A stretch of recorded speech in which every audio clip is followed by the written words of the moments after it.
가지만 보시겠습니다. 마태복음 21장 6절에서 13절까지. 제가 가진 성경은 신약 34면입니다. 그런데 참조하시기 바랍니다.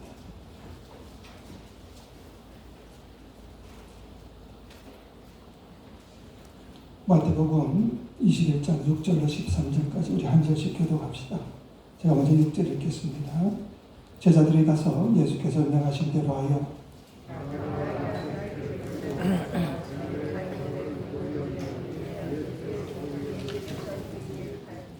무리의 대다수는 그들의 겉옷을 길에 펴고 다른 이들은 나뭇가지를 베어 길에 펴고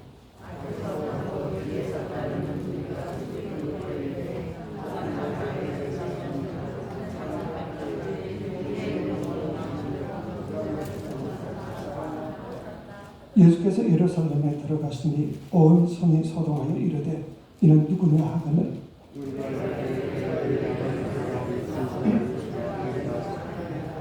예수께서 성전에 들어가사 성전 안에서 매매하는 모든 사람들을 내쫓으시며 돈 바꾸는 사람들의 상과 비둘기 파는 사람들의 의자를 둘러 엎으시고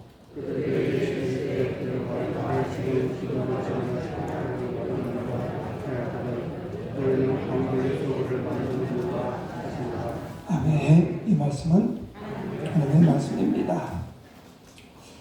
사람은 언제나 만나면 헤어짐이 있는 것이고 마지막을 분명히 오게 되어져 있습니다. 하지만 제가 이렇게 마지막 설교를 할 줄은 정말 꿈에도 생각을 못했습니다. 하지만 제가 이왕에 이렇게 된 거, 제 이제 목회생활 20년 이상 신학 공부를 하고 여러 가지 학위도 받고 했었지만 이제 오늘로서 저는 이제 목회생활을 끝내고자 합니다. 그렇기 때문에 제가 신학 공부를 하면서 또 이제껏 신앙생활에 오면서 반드시 이것 하나만큼만은 우리 성도들에게 전하고 갔으면 좋겠다 하는 말씀이 있기 때문에 오늘 그 말씀을 좀 같이 나누고자 합니다. 그렇기 때문에 여러분들도 한 사람의 인생에 있어서 또 한 목회자에 있어서 정말 바라고 원하는 것이 뭔가 여러분의 신앙에 참고를 하면 좋을 줄 알아서 말씀을 드리고자 합니다. 오늘 본문 말씀을 보시면 우리 예수께서 어린 나귀를 타시고 예루살렘 성으로 입성을 하고 계십니다. 그랬더니 모든 그 성의 사람들이 열광적으로 예수님을 환영했다. 얼마나 열광적으로 환영했는지 10절 말씀을 보시면 온 성이 소동했다. 그렇게 말합니다. 이 소동했다는 그 말, 세이오라는 그 헬라의 뜻은 진동한다.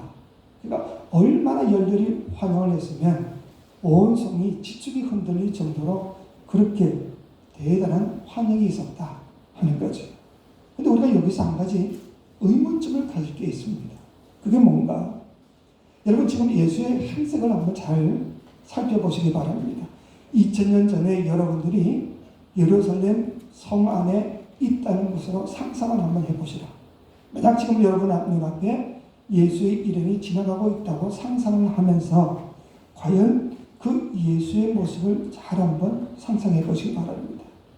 우리 예수께서는 지금 무슨 백마나 멋진 말을 타고 간 게 아니라 어린 나귀, 나귀도 아니고 어린 나귀. 그 얼마나 우스꽝스럽겠습니까?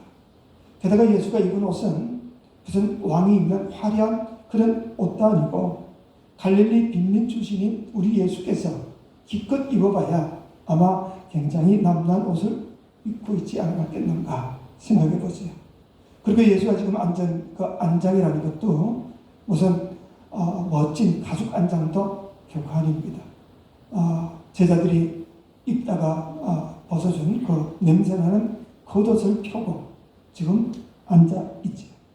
게다가 길거리에는 붉은 카페트가 깐 것도 아니고 역시 사람들이 입다 벗은 그 겉옷들이 길거리에 깔려있고 나뭇가지들이 깔려져 있습니다.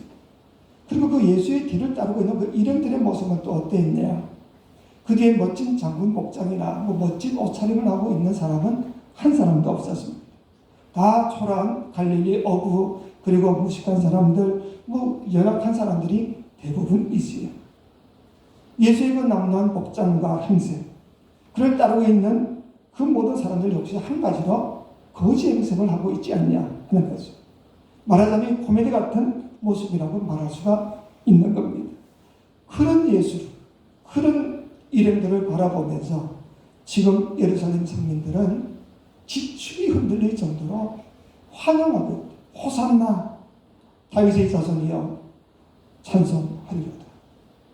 도대체 어떻게 해서 이런 일이 생길 수가 있냐? 너무 이상하지 않습니까? 얼핏 보면 이들의 믿음은 참 대단한 것처럼 생각이 됩니다.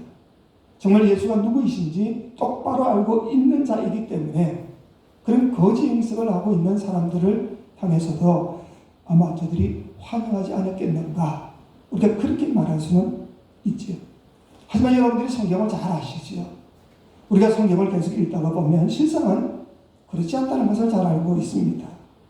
호산나 그렇게 열광하던 그 사람들이 단 5일 후에, 닷새 후에 예수를 죽이라고 소리치는 자들로 돌변했던 것을 우리가 알지 않습니까?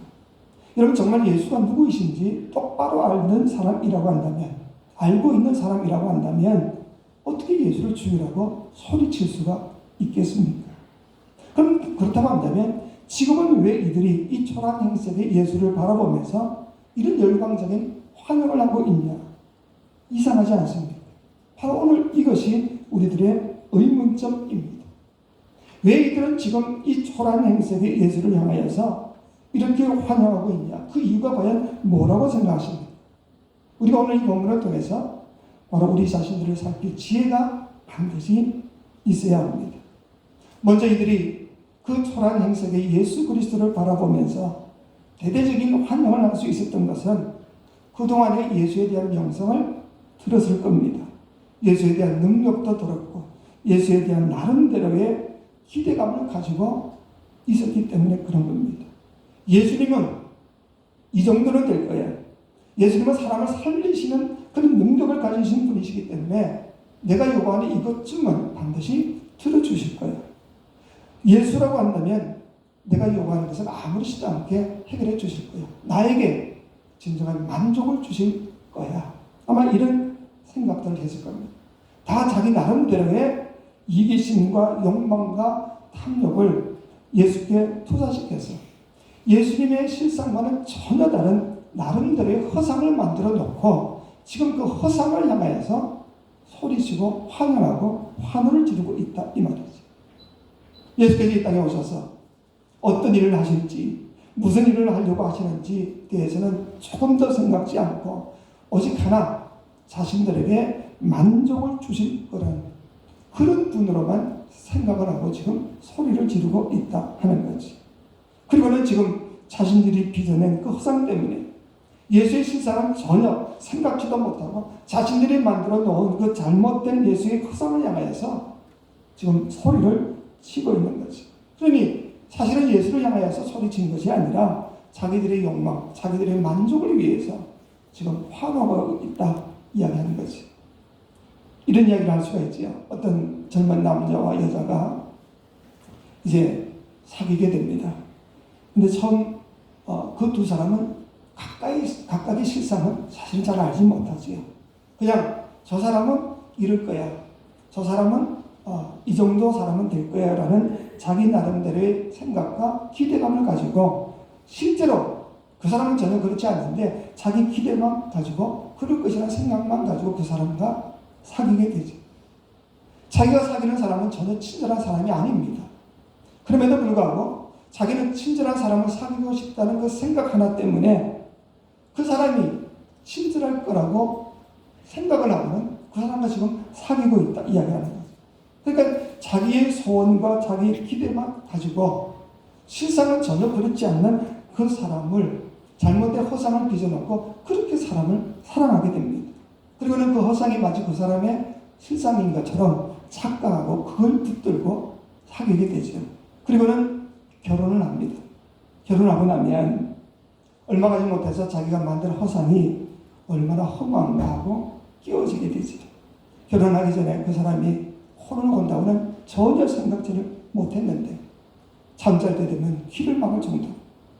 데이트할 때는 그렇게 말수하게 차려입고 예의 바르고 뭐 그렇게 멋지게 행동했는데 막상 결혼하고 보니까 자기 옷도 제대로 벗어놓지도 않고 뭐 이도 제대로 닦지도 않고 모욕도 제대로 하지 않고 상상을 초월하는 겁니다. 그렇다고 한다면 만일 지혜로운 사람이라고 한다면 빨리 그 허상을 깨뜨려야지. 그리고 있는 그대로를 받아들여서 그 결혼 생활을 유지할 수 있어야 됩니다. 상대방이 백마탄 왕자도 아니고 신데렐라 같은 그런 뭐 공주도 아닌 이상 빨리 그것을 인정해야 한다. 근데 어떤 사람은 자기가 빚어낸 그 허상만을 끝까지 고집하면서 있는 현실을 부정하는 거죠. 그래서 자기는 속아서 결혼했다. 그러다가 결국 싸우다가 헤어지게 될 수밖에 없는 것을 우리가 허다하게 보고 있지 않습니까? 우리는 상대방을 있는 그대로 볼 줄 알아야 됩니다. 자신의 기대감과 자신의 기준에 의해서 상대방을 판단하거나 또 상대방에 대한 잘못된 기대감으로 인해서 스스로 속이는 일은 없어야 그게 바른 생활이 아니냐 하는 거지. 제가 구원의 단계를 뭐 오래전부터 계속 강의를 했었지만 오후 시간에 처음 신앙 가진 사람은 뭐 목사가 화장실도 안 간다 그런 생각을 가지죠. 그러다 어느 정도 신앙을 가지다가 보면 목사가 화장실도 가고 뭐 실수도 하게 된다. 근데 그것을 보게 되는 정도가 되면 나름대로의 그것을 잡고 기도할 수 있는 그런 성숙한 사람이 되었다고 생각하기 때문에 하나님이 허락하시는 것이 아니냐 하는 거지. 근데 그걸 가지고 쏘갔다고 그러고 뭐 그럴 수 있냐 없냐 이야기를 하고 원망한다면 그건 아니지. 우리 예수 그리스도는 절대로 이스라엘 백성들을 속인 적이 없습니다. 배신한 적이 없습니다. 이스라엘 백성들 스스로 자신들의 욕심 때문에 스스로 배신당했고 스스로 쏘갔을 뿐이다 하는 거지. 자기의 이기심과 욕망으로 만들어낸 그 잘못된 예수의 허상을 고집하기 위해서 결국은 세상에 계신 예수 그리스도를 스스로 거부하고 그 예수 그리스도를 십자가에 못 박아버리게 됩니다. 그게 바로 십자가 사건이지. 우리 예수께서 한 번은 제자들에게 물었지요. 그렇게 이야기했죠. 누구든지 나를 따라오려거든 자기를 부인하고 나를 따르고 자기 십자가를 지고 나를 따르라. 이 말씀은 굉장히 중요한 말씀입니다. 이 말씀의 의미는 너희들이 먼저 자신을 부인하지 아니하면 아무리 나를 쫓아온다 할지라도 너희들은 다 가짜야 그 말입니다. 너희들이 십자가를 지겠다고 나서고는 있지만 먼저 자신을 부인하지 아니하면 그 십자가는 참된 십자가가 될 수 없다. 그 이유가 뭐냐? 먼저 자신을 부인하지 아니하면 그 사람은 자신의 인간적인 욕심과 버릇된 가치관을 가지고 반드시 예수에 대한 허상을 만들어 놓고 그런 결국 예수의 실상을 파괴하기 때문에 그렇다 하는 거지. 그럼 누가 사탄이라고 생각하십니까? 누가 사탄인가? 예수의 허상을 빚어놓고 그 허상을 지키기 위해서 예수의 실상을 깨뜨린 자들이 사탄이 아니냐 하는 거지. 여러분 갈릴리사 빌립보에서 예수께서 제자들에게 물었지요. 너희들은 나를 누구라고 하느냐? 그때 용감했던 베드로가 위대한 신앙 고백을 하지요. 주는 그리스도시요 살아계신 하나님의 아들이십니다. 그때 우리 예수께서 얼마나 기뻐하셨는지 너의 그 고백 위에 내가 내 교회를 세울 것이다. 칭찬합니다. 그리고는 이제 제자들이 내 정체성을 똑바로 알았구나. 그래서 그 이후의 계획을 이야기하죠. 내가 이제 예루살렘에 올라가게 되면 장로들과 대제사장들과 서기관들에게 체포를 당하고 고난을 받고 십자가에 못 박혀 죽게 될 것이다. 예수의 계획을 설명을 줍니다. 그때 베드로가 뭐라고 얘기합니까? 주여 그리마옵소서. 이 일이 결코 저에게 미치지 아니하리이다. 개혁 성경, 개혁 한글 성경 16장 마태복음 16장 22절에는 베드로가 예수께 간하여 이렇게 표현합니다. 여러분 간하다는 이 헬러 에피티마오라는 뜻은 꾸짖는다는 뜻입니다. 꾸짖는다. 여러분 어떻게 제자가 스스로 꾸짖을 수가 있습니까? 하물며 이 죄인의 피조물, 죄인된 우리 피조물이 어떻게 창조주 하나님을 감히 꾸짖을 수가 있겠습니까? 그 이유는 간단합니다. 그때까지 이 베드로가 자신의 욕망과 자신의 탐욕만 가지고 예수의 허상을 붙들고 있었는데, 그래서 그 자기가 만든 그 허상은 절대로 험한 죽음을 당하면 그걸 이룰 수 없기 때문에 지금 감히 예수 그리스도를 꾸짖고 있다, 그 말입니다. 베드로를 비롯한 12제자들은 3년간 예수님과 함께 먹고 마시며 같이 생활을 했었습니다. 그럼에도 불구하고 예수에 대한 분명한 이해가 없었지.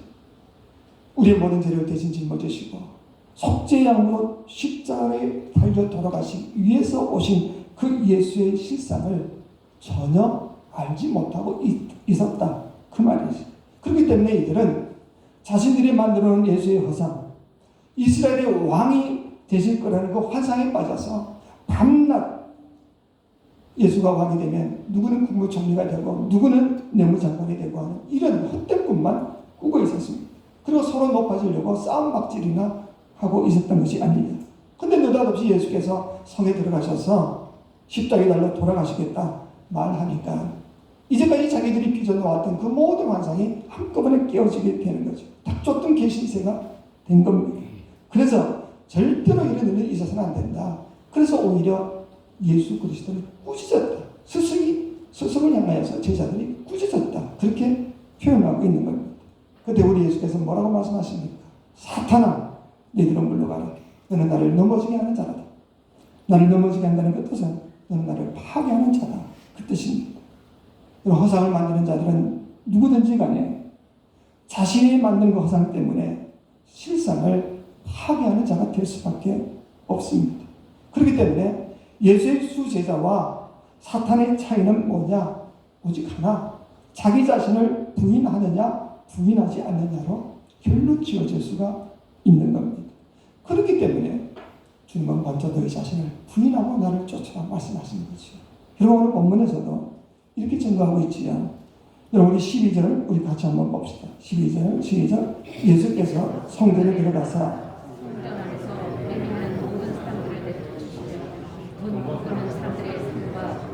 비둘기 파는 사람들의 의자를 둘러 엎으시고, 우리 예수께서 예루살렘 성에 들어가셔서 제일 먼저 하신 행동이 뭐냐?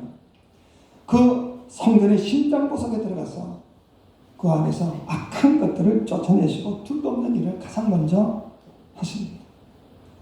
여러분 성경은 우리 자신들을 향해서 성전이라고 말씀합니다.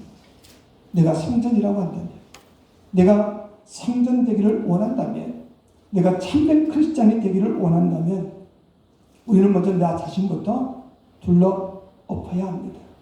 나 자신을 먼저 부인해야 합니다.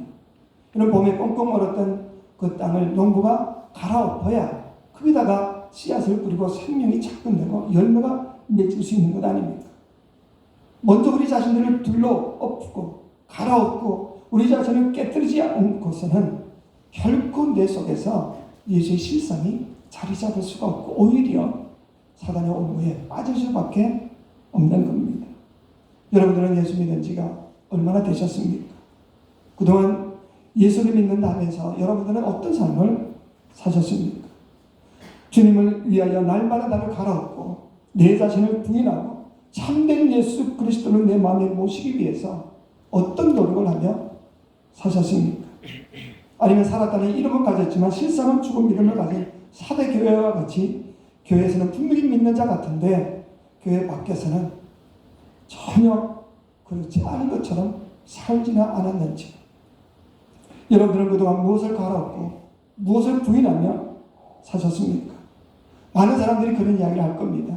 나는 지금 이 자리에 앉기 위해서 내 즐거운 취미생활도 포기하고 즐거운 재미있는 연소극도 포기하고 내 시간도 바쳤고 물질도 바쳤고 이런저런 이야기를 할 수가 있을 겁니다. 물론 여러분 그건 사실이지만 깊이 한번 자신들을 잘 돌아보시기 바랍니다. 나의 시간과 물질과 세상적인 즐거움을 주를 위해서 포기했다고는 하지만 사실은 내 깊은 마음속을 살펴보면 내가 세상에서 버린 것보다 더 큰 야망과 더 큰 이기심을 성취하기 위해서 혹시 이 자리에 앉아있지는 않는지, 내가 버린 것보다 더 큰 하나님의 축복을 받기 위해서, 다른 사람들이 나를 알아주고 세상에서 받지 못하던 그런 관심과 사랑과 무슨 직분을 받기 위해서 그런 기대감을 가지고 혹시 이 자리에 앉아있는 것은 아닌지 살펴보자 하는 거지. 만약 우리 모두가 다 날마다 내 자신을 갈아엎고 부인하고 그리고 둘러없는 법을 생활하지 못한다 한다면, 우리가 아무리 열심히 예수를 쫓는다 할지라도 우리는 진정한 예수의 실상을 결코 만날 수가 없을 겁니다. 우리 모두가 정말 내 자신을 부인하고 나를 둘러엎고 나를 갈고 나를 정말 주님 앞에 포기한다고 그런다면, 내 모든 말 속에, 내 모든 삶 속에, 생활 속에 반드시 가치 있는 그리스도의 용기가 풍겨나야 하는 겁니다. 마을에서 여러분이 나누는 그 대화 속에서 정말 그리스도의 용기가 풍겨나고 있습니다. 교회 밖에서의 여러분의 행동이 정말 정직하고 인정받을 만하냐 하는 거죠. 여러분, 일식집에 가면요, 횟값이 굉장히 비싸지요. 그 이유가 뭐냐? 많이 사실 버리기 때문에 그런 겁니다. 아무리 신선하고 아무리 좋은 생선이라 할지라도 그 생선 요리하는 사람이 그게 아까워가지고 모든 부분을 다 뜯어가지고 회를 만들고 뭐 회초벌과 만들면 그건 하루 일식집이 될 수밖에 없습니다. 고급일수록 고급에서 특급으로 올라갈수록 정말 필요한 부분만 떼어내고 나머지 부분을 아낌없이 버립니다. 1류 작가와 3류 작가의 차이가 뭐냐?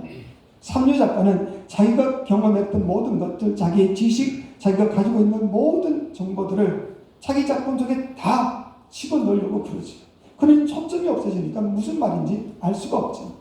그러나 1류 작가는 자기가 경험했고 자기가 가지고 있는 수많은 것들 중에서 버릴 줄을 아는 사람입니다. 쳐낼 줄 아는 사람입니다. 그렇기 때문에 그는 가장 절제된 언어로 그런 명작을 만들어낼 수가 있는 거지. 여러분, 1류도공과 3류도공 차이도 마찬가지입니다. 3류도공은요, 자기가 만든 모든 것들은 아까워서 하나도 버리지 못하니 결국 싸구려가 될 수밖에 없습니다. 하지만 1류도공은 자기의 이름과 자기의 인격과 자기의 모든 것을 걸만한 작품이 나올 때까지 아낌없이 깨뜨려 버립니다. 그러니 결국 그가 만든 것은 예술품으로, 고려 청자 같은 것은 1000년이 넘어도 지금까지 칭송받는 이유가 바로 여기에 있다 하는 거죠. 일식 주방장이 많이 버리면 버릴수록 좋은 요리를 얻지요. 작가가 많이 포기하면 걸작을 얻고, 도공이 많이 깨뜨리면 예술품을 얻을 수가 있습니다. 우리도 예수 그리스도를 위하여서 많이 버리고 많이 깨뜨리고 많이 포기할 수 있을 때 비로소 우리는 하나님의 귀한 도구가 되지 않겠는가 하는 것이. 한 조각가가 예수의 조각상을 조각했는데 얼마나 멋진지 모두가 다 감탄을 합니다. 한 번에 동료가 찾아와서 그렇게 묻습니다. 내 평생 나도 저런 조각을 만들고 싶습니다. 저는 예수의 조각상을 한번 만들어 보는 것이 내 평생 소원입니다. 그런데 지금까지 나는 만들지를 못했습니다. 도대체 당신은 어떻게 해서 이런 멋진 조각상을 빌 수 있었습니까? 그 비결 좀 가르쳐 주십시오. 그랬더니 그 예술가가 이렇게 대답을 했다고 합니다. 나도 예전에는 당신처럼 예수의 조각상을 만들려고 했었습니다. 그런데 번번이 실패했습니다.